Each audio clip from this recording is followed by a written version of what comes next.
Today I'm going to teach you how to do this double sliding knot.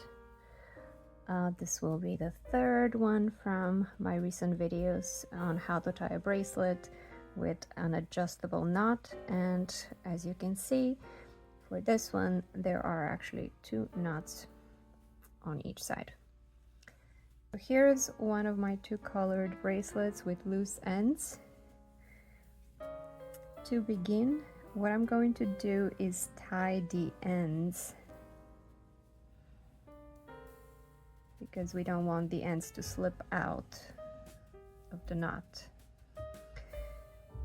Once we have the ends tied, what I'm going to do is wrap this cord around my finger and push the knot through, but I won't close it or tighten it completely. I'm just going to put it back down, and I'll do the same thing with the other side. So I'll wrap it around my finger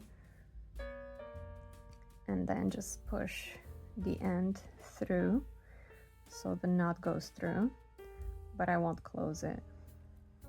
In order to make this adjustable knot and have a knot on both sides, I will have to take this end of the bracelet,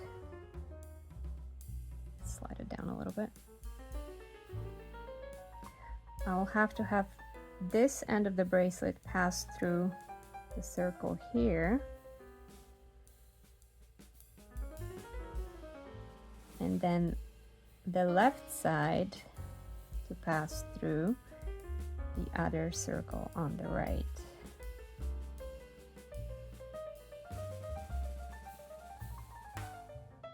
This is what it looks like right now. Now I'll start tightening up, pulling on these. Simultaneously, I'm going to pull the bracelet itself on both sides.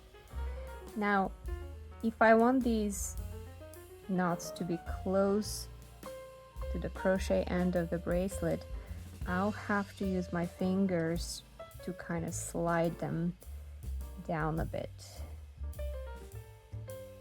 And I can do the same thing with this side. And then pull all 4 sides. Ta-da! Now you have another type of knot in your toolbox. If this was helpful, please subscribe to my YouTube channel and like this video. I would very much appreciate it. And for other types of ways of closing the bracelets, check out the videos in the description below. Have a great day, everyone.